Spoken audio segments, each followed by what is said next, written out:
दोस्तों, आज जो कहानी मैं सुनाने वाली हूँ वह एक सच्ची घटना पर आधारित है। इस कहानी के माध्यम से मैं किसी भी तरह के प्रथा, प्रचार, प्रसार या अथवा निंदा नहीं कर रही हूँ। इस कहानी का उद्देश्य किसी के व्यक्तिगत भावना को ठेस पहुँचाना नहीं है। कहानी को थोड़ा सा इंटरेस्टिंग बनाने के लिए बीच बीच में कुछ नाटकीय परिवर्तन किए गए हैं। कहानी के पात्रों के नाम काल्पनिक है। तो सभी लोग जल्दी से हेडफोन लगाकर फटाफट तैयार हो जाओ, कहानी को शुरू करते हैं। नंदिनी एक प्राथमिक विद्यालय की शिक्षिका थी। उसकी अभी शादी नहीं हुई थी। उसके परिवार में उसके माँ, पापा, दादी और 2 छोटे भाई थे और दादाजी कुछ साल पहले ही परलोक सिधार चुके थे। नंदिनी के पापा और बाबा भी अध्यापक ही रह चुके थे, लेकिन अभी उसके पापा सेवा छोड़ चुके थे और घर पर ही पेंशन का लाभ ले रहे थे। उसकी माँ एक मृदुल स्वभाव की वाली गृहिणी थी। वैसे तो नंदिनी के घर के सदस्य आधुनिक विचारधारा के थे, लेकिन दादी अभी भी पुराने नियम और प्रथा का पालन करती थी।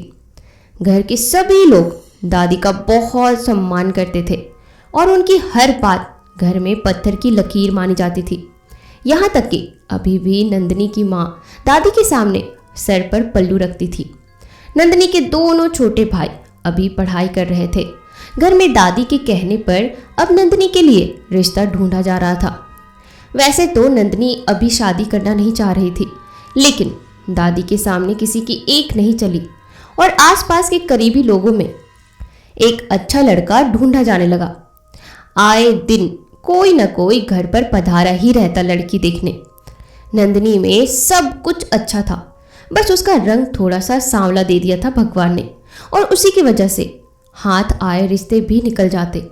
दादी हर समय इस बात के लिए नंदिनी को कुछ न कुछ सुनाती ही रहती थी, लेकिन नंदिनी उन्हें कुछ भी नहीं कह सकती थी। आज शाम जैसे ही नंदिनी विद्यालय से वापस आई तो देखा कि उसकी माँ विधाता जल्दी जल्दी घर को सही कर रही थी और दोनों भाई माँ द्वारा बनाए गए खाने की चीज़ों को मेज पर सजा रहे थे। इसका मतलब आज फिर कोई आ रहा है मुझे देखने, ये देखने की मैं कैसे चलती हूँ, मैं बैठती कैसी हूँ, खाना बनाने आता है या नहीं। उफ, हे ऊपर वाले, मुझे मेरे घर वालों से बचा ले। अगले सोमवार तुझे भर लोटा दूध चढ़ाऊंगी। बस आज भी ये लोग मना कर दे शादी के लिए। नंदिनी गिड़गिड़ाते हुए और बड़बड़ाते हुए घर के अंदर चली गई।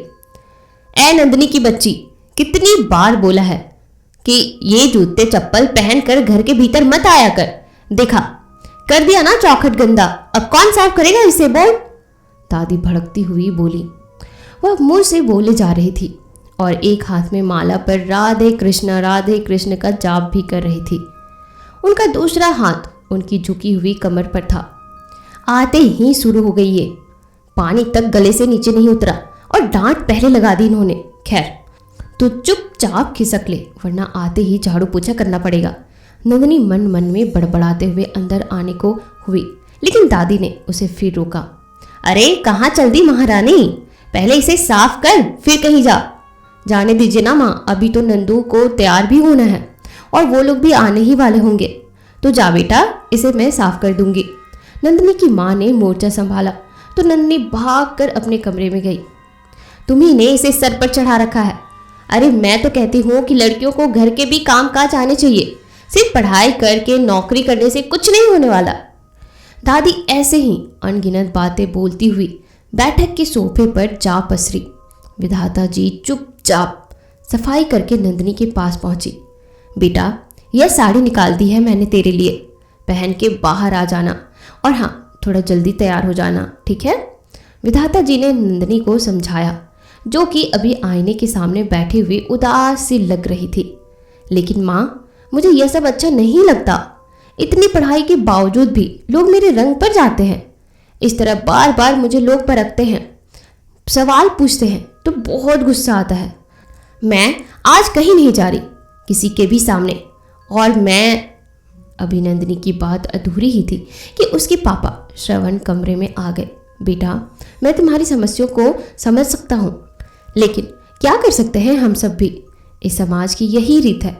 फिर तेरे दादी की बात के आगे किसी की मर्जी चलने वाली है यहाँ। अब चलो, जल्दी से जिद छोड़ो और बाहर आ जाओ। श्रवण जी ने नंदिनी को समझाया तो उसने कोई जवाब नहीं दिया। वह अपने पापा के सामने भी कम ही बोलती थी, क्योंकि उसे उसकी दादी ने ऐसे ही संस्कार दिए थे। विधाता बाहर आ जाओ, वह सब आ गए हैं। विधाता जी श्रवण के साथ बाहर चली गई और नंदिनी बेमन से तैयार होने लगी। बाहर से मेहमानों की आवाज़ें आ रही थी। शायद अब सब लोग हंसी मजाक के साथ साथ एक दूसरे के बारे में जान पहचान में लगे थे और नंदिनी अंदर कमरे में बैठकर अपनी माँ के बुलावे का इंतजार कर रही थी। थोड़ी देर में ही विधाता जी अंदर आई। बहुत प्यारी लग रही है हमारी बिटिया, किसी की नज़र ना लगे तुम्हें। विधाता जी ने नंदू की बलाइयाँ ली। नंदिनी हल्के आसमानी रंग की साड़ी में खुले बालों के साथ, बस उसने एक छोटा सा पिन लेकर बालों को बगल से टक कर लिया था। उसके रेशमी बाल कमर तक लहरा रहे थे। कानों में छोटे झुमके और माथे पर लाल बिंदी के साथ वह सादगी में भी बहुत सुंदर लग रही थी। फिर भी वह सब मना ही करके जाएंगे माँ, देख लेना। नंदिनी ने उखड़े मन से कहा। ऐसा नहीं कहते बेटा, आओ अब चलते हैं। नंदिनी और विधाता बाहर आए। नंदिनी ने एक नज़र सोफे पर बैठे हुए लोगों को देखा, उनके पैर छुए, फिर अपनी जगह पर बैठ गई। अब तक उसने लड़के को नहीं देखा था। लड़के के साथ उसकी माँ, छोटी बहन और पापा आए थे नंदू को देखने के लिए। सभी ने नंदू की खूब तारीफ की और तो और दादी भी आज उन लोगों के सामने नंदू का ही बयान किए जा रही थी। कुछ औपचारिकताओं के बाद सभी ने कई सवाल नंदिनी से किए। उसके बाद विकास और नंदिनी को अकेले में बात करने के लिए कहा गया। पिछली बार के सभी रिश्ते इसीलिए भी टूट गए थे क्योंकि दादी को यह बात हजम ही नहीं हुई थी कि लड़का लड़की अकेले में बात करे। लेकिन इस बार पापा ने दादी को मना लिया था किसी भी तरह से। नंदिनी व विकास को घर के पीछे के बगीचे में भेजा गया, जहां वह दोनों एक दूसरे से कुछ बात कर सके। दोनों ही थोड़ी देर चुप रहे। फिर विकास ने अपनी तरफ से शुरुआत की। अभी तक नंदिनी ने विकास को नज़र उठाकर भी नहीं देखा था। क्या विकास नंदिनी को पसंद करेगा? जानने के लिए इस कहानी को अंत तक जरूर सुनिएगा। विकास ने तो नंदिनी को आते ही देख लिया था और एक ही नज़र में उसे नंदिनी पसंद आ गई थी। मुझे आप पसंद है, लेकिन मैं आपसे भी आपकी सहमति जानना चाहूँगा। आप चाहे तो समय भी ले सकती हैं, कुछ दिनों का। उसके बाद आपका जो भी फैसला होगा मुझे मंजूर होगा।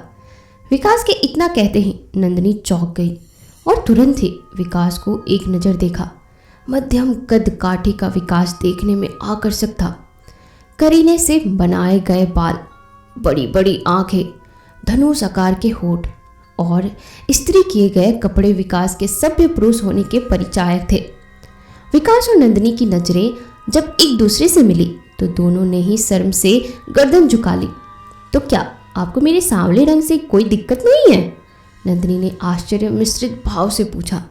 अरे नहीं, मुझे और मेरे घर वालों को इस बात से कोई फर्क नहीं पड़ता, क्योंकि आप पढ़ी लिखी हैं और अपने फैसले खुद ले सकती हैं। इसीलिए बिना किसी के दबाव में आए आप मुझे जवाब दीजिएगा। क्या आपको और कुछ भी जानना है आप मेरे बारे में? विकास ने पूछा तो नंदिनी ने ना में जवाब दिया और दोनों लोग बैठक में वापस आ गए। विकास अपने घर वालों के साथ वापस जा चुका था।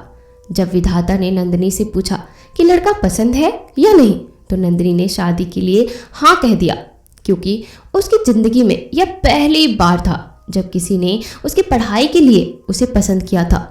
पूरे घर में खुशी का माहौल था और विकास के घर वालों को भी हाँ कह दिया गया।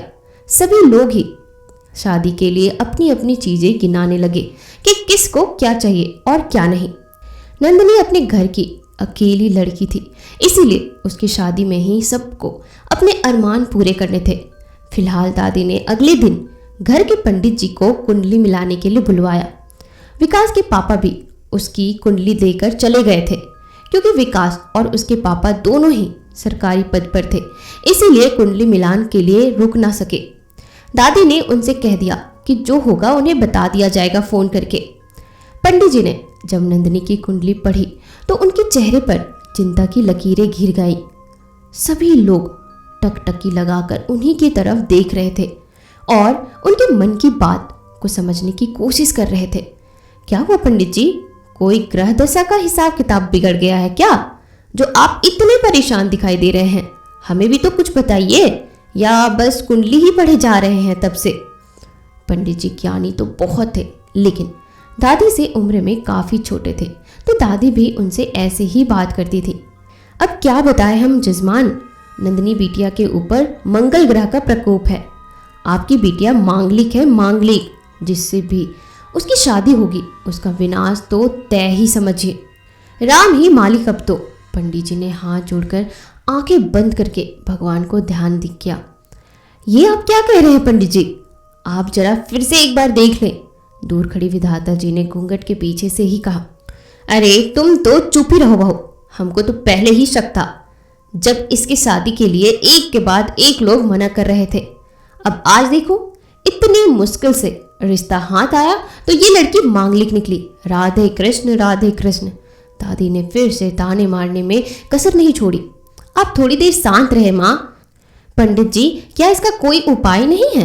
अगर हो तो बताएं, हम सब कुछ करने के लिए तैयार हैं अपनी बिटिया के लिए। श्रवण ने एक नज़र नंदू को देखा, जो सर झुकाए अपनी माँ के पास खड़ी थी। उपाय तो है, लेकिन पता नहीं आप लोगों को पसंद आए या ना आए। अगर आप कहे तो बताओ। पंडित जी ने कुछ सोच कर कहा। आप बोलिए। इन सभी के मानने या ना मानने से कोई फर्क नहीं पड़ता, आप इसका चिंता मत कीजिए पंडित जी, दादी ने कहा। तो सुनिए, नंदिनी बिटिया की शादी पहले पीपल के पेड़ से करवानी पड़ेगी, ताकि जो भी दोष हो वह पीपल के पेड़ पर चला जाए, और उसके बाद नंदिनी बिटिया की शादी आप किसी और से करवा सकते हैं। पंडित जी ने थोड़ा सा सकुचाते हुए कहा। बस इतनी सी बात? ये तो आप बहुत आसान उपाय बताए हैं पंडित जी। अरे गांव के बाहर ही तो एक तिहारा है ना, वहीं तो खड़ा है एक पीपल का पेड़, उससे करवा देते हैं इसकी शादी। कहो बेटा, तुम क्या कहते हो? दादी ने श्रवण की तरफ देखा। नंदिनी और उसके दोनों भाई एक दूसरे का मुंह देख रहे थे। यह कैसा उपाय बताया है आपने पंडित जी? इसके अलावा कोई और रास्ता नहीं है? श्रवण जी ने पंडित जी से पूछा। अब हमें जो समझ में आया हमने बता दिया, बाकी आगे आप लोगों की मर्जी। एक बात और कह देते हैं हम, अगर आपने यह उपाय नहीं किया तो आगे चलकर दूल्हे की मृत्यु तय है। पंडित जी ने दो टुक जवाब दिया। क्यों बेकार में बहस किए जा रहे हो? इसमें क्या बुराई नजर आ रही है तुम्हें? अरे रात के अंधेरे में चुपचाप जाकर इसकी शादी करवा देंगे। वहां रास्ते पर कोई आता जाता भी तो नहीं है, किसी को कुछ भी पता नहीं चलेगा। पंडित जी आप बताइए, शादी कब और कैसे करवानी है? दादी के आगे किसी की भी बोलने की हिम्मत नहीं हुई। पंडित जी शादी के लिए जरूरी सामान और समय बताकर चले गए। दादी ने तो ठान ही लिया था कि वो पंडित जी के अलावा और किसी की नहीं सुनेगी। 2-3 दिन तक श्रवण जी कई ज्योतिष और पंडित जी के पास गए, लेकिन सभी ने नंदिनी की कुंडली में वही दोष बताया। हार कर श्रवण जी को दादी की ही बात माननी पड़ी, क्योंकि वह अपने इकलौती बेटी का भविष्य भी बर्बाद नहीं करना चाहते थे। नंदिनी चाह कर भी कुछ नहीं कर सकती थी। दादी ने विकास के घर वालों से शादी की तैयारी करने को बोल दिया और उन्हें नंदिनी की कुंडली की दोष के बारे में भनक तक नहीं लगने दी। विकास के घर पर सभी ने अगले 2 महीने बाद ठंड की शुरुआत में ही शादी करने का फैसला किया, और नंदू के घर वाले भी इस बात के लिए राजी थे। नंदिनी ने कई बार प्रयास किया कि वो विकास से बात करके सब कुछ बता देंगे, लेकिन दादी ने शादी के पहले एक दूसरे से बात नहीं करने की सख्त हिदायत रखी थी। इस तरह से 4 दिनों बाद नंदिनी की शादी पूरे विधि विधान के साथ रात में पीपल के पेड़ से करवा दी गई। नंदिनी को यह सब ढोंग लग रहा था और वह मन ही मन बड़बड़ा रही थी, लेकिन यह सब बिना किए वह छूट भी तो नहीं सकती थी। पीपल के पेड़ से शादी के बाद घर में सभी ने चैन की सांस ली और शादी की तैयारियों में लग गए। इसी बीच विकास ने नंदिनी का नंबर उसके भाई से निकलवा ही लिया और दोनों कभी कभी दादी से चुपके बात करने लगे। नंदिनी विकास के बात व्यवहार से बहुत प्रभावित थी और मन ही मन वह उससे प्यार भी करने लग गई। उसने शादी से पहले विकास को सब कुछ बता दिया, क्योंकि वह किसी भी तरह के धोखे में विकास को नहीं रखना चाहती थी। विकास पहले तो नंदिनी की बात सुनकर खूब हंसा और फिर उसने बात को टाल दिया। देखते देखते कब 1 महीने बीत गए पता ही नहीं चला। अब नंदिनी व विकास के घर वाले शादी के लिए जरूरी चीज़ों की खरीदारी पर भी जाने लगे। दादी अपनी कमर दर्द की वजह से तो बाहर जा नहीं सकती थी, इसीलिए नंदू अपने पापा के साथ और विकास अपनी माँ के साथ बाजार गया। दोनों परिवार बाजार की एक दुकान पर जाकर मिले और कपड़े, गहने सब देखने लगे। नंदिनी अपनी होने वाली सास अनुपमा के साथ गहने देखने में और विकास श्रवण के साथ कपड़े देखने में व्यस्त थे। हालांकि रह रहकर दोनों ही एक दूसरे को चुपके चुपके देख लेते और नजर मिलते ही मुंह फेर कर शर्मा जाते। यह महीना भी बीत गया धीरे धीरे और दोनों की शादी को 2 दिन बाकी रह गए। बड़े ही धूमधाम से हल्दी, तेल, पूजन और बाकी की रस्में पूरी हो गई। पूरे घर में मेहमान भरे पड़े थे और बच्चे उधम मचा रहे थे। विकास के घर का हाल भी कुछ ऐसा ही था। अगले दिन विकास की घर से बारात समय पर आ गई। सारे लोगों ने खाने पीने के बाद वरमाला की रस्म शुरू करवाई। लाल सुर्ख जोड़े में सजी नंदू आज बहुत ही सुंदर लग रही थी। विकास भी किसी राजकुमार से कम नहीं लग रहा था। आज पहली बार ऐसा था कि दादी ने नंदू को डांट नहीं लगाई थी। पूरे दिन सारी रस्में एक एक करके पूरी हो गई और सुबह नंदू की विदाई भी अच्छे से हो गई। नंदिनी जब अपने ससुराल पहुंची तो अनुपमा जी द्वार पर कुछ महिलाओं के साथ स्वागत के लिए आई। फिर वहां भी कई सारी रस्में पूरी हुई और सुहाग रात के लिए नंदिनी को कमरे में बैठाया गया। मन में ढेर सारे अरमान लिए और दिल में मीठा मीठा सा दर्द का एहसास लिए अपने में ही सिमटी नंदिनी कमरे में विकास का इंतजार कर रही थी। थोड़ी देर के बाद विकास कमरे में आया। 2-4 बातों के बाद उसने एक हीरे की अंगूठी मुंह दिखाई में दी, लेकिन जैसे ही उसने नंदिनी को छूने के लिए हाथ बढ़ाया वैसे ही उसे नंदिनी के चेहरे में अचानक ही अजीब सा चेहरा नजर आया और वह डर से पीछे हट गया। नंदू कुछ बोल भी नहीं रही थी और अगले ही पल वह चेहरा भी गायब हो गया। विकास ने एक वहम समझकर खुद को सामान्य किया और फिर से नंदू के थोड़ा करीब आया, लेकिन अगले ही पल नंदू ने उसका गला जोर से पकड़ लिया और विकास को एक झटके के साथ बिस्तर से उठाकर नीचे फेंक दिया। वह अजीब तरह से गुर्राने की आवाज़ निकाल रही थी। विकास को कमर में चोट भी आ गई थी, लेकिन वह उठा और नंदू के पास गया। तुम ठीक तो हो नंदू? ये तुम्हें अचानक से क्या हुआ? अगर तुम्हें मेरा छूना पसंद नहीं है तो बता दो, मैं हाथ भी नहीं लगाऊंगा तुम्हें, तुम्हारी मर्जी के बिना कभी। विकास ने नंदू की तरफ देखकर कहा, तुम्हारे लिए बेहतर यही होगा कि तुम मुझसे दूर ही रहो, वरना जान निकाल लूंगी तुम्हारी। नंदू ने एक अजीब सी मर्दाना आवाज में कहा और बिस्तर से उठकर थोड़ी दूर खड़ी हो गई। लेकिन नंदू अचानक से ये सब? मैंने कहा ना मुझसे दूर रहो, सुनाई नहीं दिया क्या? अब जाओ यहाँ से, नंदू ने दांत पीसते हुए कहा। विकास नंदू को इस हालत में छोड़कर जाना तो नहीं चाहता था, लेकिन उसने मन बना लिया था कि कमरे के बाहर जाकर सोने का। वह जैसे ही कमरे के बाहर पहुंचा, उसे नंदिनी की एक जोर की चीख सुनाई दी। वह दौड़कर कमरे में अंदर आया तो देखा नंदिनी बिस्तर छोड़कर जमीन पर बेहोश गिरी हुई थी। घर के बाकी लोग तो काफ़ी थके होने के कारण गहरी नींद में थे। विकास ने जल्दी जल्दी नंदिनी के मुंह पर पानी का छींटा मारा और थोड़ी देर बाद नंदिनी को होश आ गया। विकास ने उससे पूछा कि तुम्हें क्या हो गया था, लेकिन नंदिनी को कुछ भी याद नहीं था। वह खुद बिखरे हुए कमरे को देखकर हैरान परेशान सी लग रही थी। विकास ने बिस्तर सही करके उसे चुपचाप सो जाने को कह दिया और खुद जाकर कमरे में ही रखे सोफे पर लेट गया। नंदिनी काफ़ी गहरी नींद में सो गई।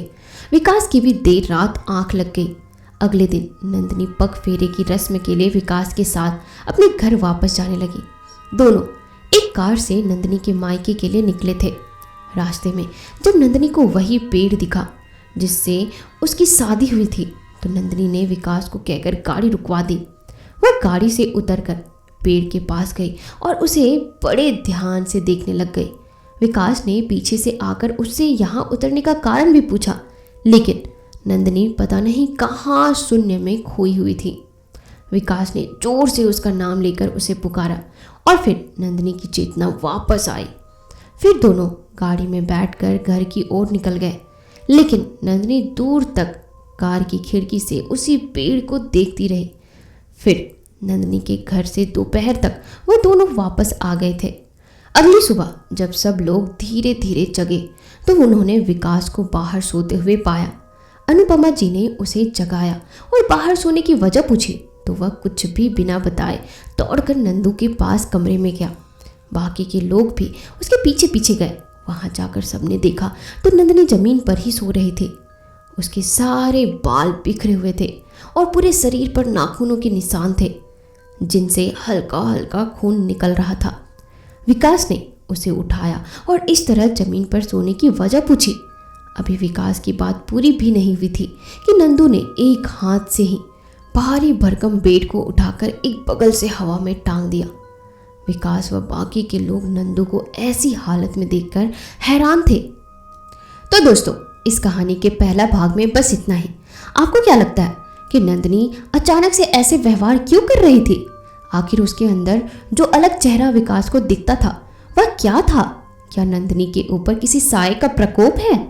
क्या नंदू के ससुराल वाले उससे रिश्ता तोड़ लेंगे?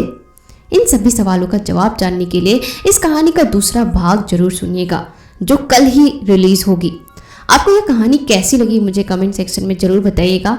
और हाँ, अगर आप हमारे चैनल पर नए हैं तो हमसे जुड़ने के लिए इस चैनल को अभी ही सब्सक्राइब जरूर कीजिएगा। मिलते हैं नए एपिसोड में नए कहानियों के साथ। तब तक के लिए आप अपना ख्याल रखो। और हाँ, अगर आपके पास भी कोई हॉरर स्टोरीज है या खुद की कोई एक्सपीरियंसेस है और आप चाहते हो कि मैं उस स्टोरी को अपने चैनल पर लोगों को सुनाऊं तो आप मुझे इंस्टाग्राम पर शेयर कर सकते हो। मेरी इंस्टाग्राम की आईडी है digitaldiva001। मैं कहानियों के बाद वहीं पर मिलूंगी।